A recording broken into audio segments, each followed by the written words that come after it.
আজি 17 জুন 2025 প্ৰজাপিতা ব্ৰহ্মকুমাৰী ঈশ্বৰীয় বিশ্ববিদ্যালয় পৰিয়ালৰ বাবে এক বিশেষ দিন। অসম তথা উত্তৰ পূৰ্বাঞ্চলত প্ৰজাপিতা ব্ৰহ্মকুমাৰী ঈশ্বৰীয় বিশ্ববিদ্যালয়ৰ আধ্যাত্মিক ক্ষেত্ৰখনৰ ব্যাপক প্ৰচাৰ আৰু প্ৰসাৰৰ ক্ষেত্ৰত যি শক্তিশালী ভূমিকাৰে বহুমূলীয়া অৱদান আগবঢ়াই থৈ গ'ল, সেইগৰাকী আদৰণীয়া শিলা বেহেনজীৰ প্ৰথম বাৰ্ষিক পুণ্যতিথি।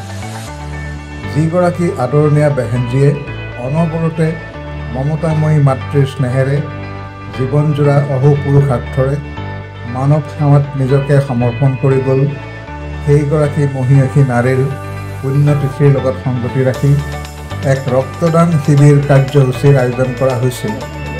ৰক্তদান মহান দান। এই আপ্তবাক্যশালীৰ সাৰ্থকতা প্ৰতিপন্ন কৰি এই মহান কাৰ্যক সমগ্ৰ ব্ৰহ্মকুমাৰী পৰিয়ালে নিয়াৰিকৈ সফল কৰি তোলে। ব্ৰহ্মকুমাৰীজ উত্তৰ পূৰ্বাঞ্চলৰ মুখ্য কেন্দ্ৰ বিশ্ব শান্তি ভৱন, ৰূপনগৰ, গুৱাহাটীত অনুষ্ঠিত এই ৰক্তদান শিবিৰত মুঠ 49গৰাকী মহানুভৱে ৰক্তদান কৰি উক্ত কাৰ্যসূচী সফল কৰি তোলে। উক্ত ৰক্তদান কাৰ্যসূচী সফলতাৰে তদাৰক কৰিছিল doctor B Borooah cancer hospital আৰু হস্পিটেলৰ দুগৰাকী চিকিৎসক অধ্যাপক ডাক্তৰ কৰবী কাকতি আৰু ডাক্তৰ ৰঞ্জিতা শৰ্মা। ওম শান্তি।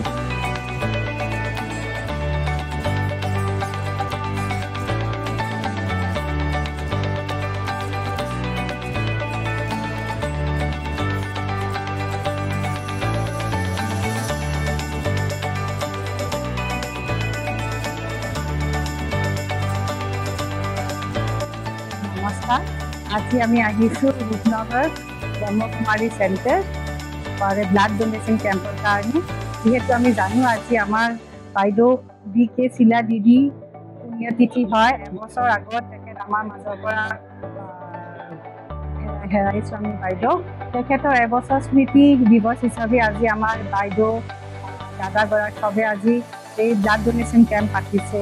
যিহেতু আমি জানো যিহেতু ব্লাড ৰক্তদান মহান দান হয়, তো আজি বাইদেউৰ স্মৃতি দিৱসৰ দিনা ৰূপনগৰ ব্ৰহ্মকুমাৰী চেণ্টাৰে আমাক মাতিছে। Doctor B Borooah cancer institute মাতি কিনে কেঞ্চাৰ পেচেণ্টছৰ কাৰণে ব্লাড ডনেট কৰি কিনে আজি এই স্মৃতি দিৱসটো আমি ভাবোঁ যে এইটো বহুত ভাল ডিচিজন লৈছে। আৰু ইয়াতে যিমান মেম্বাৰ্ছ আছে আমাৰ বাইদেউগৰাকীক যোনে ডনেট কৰি এইটো বস্তুটো আয়োজন কৰিছে, সিহঁতক আমি ধন্যবাদ জ্ঞাপন কৰিছোঁ।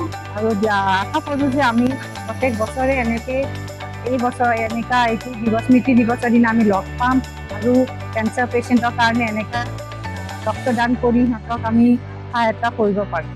Thank U.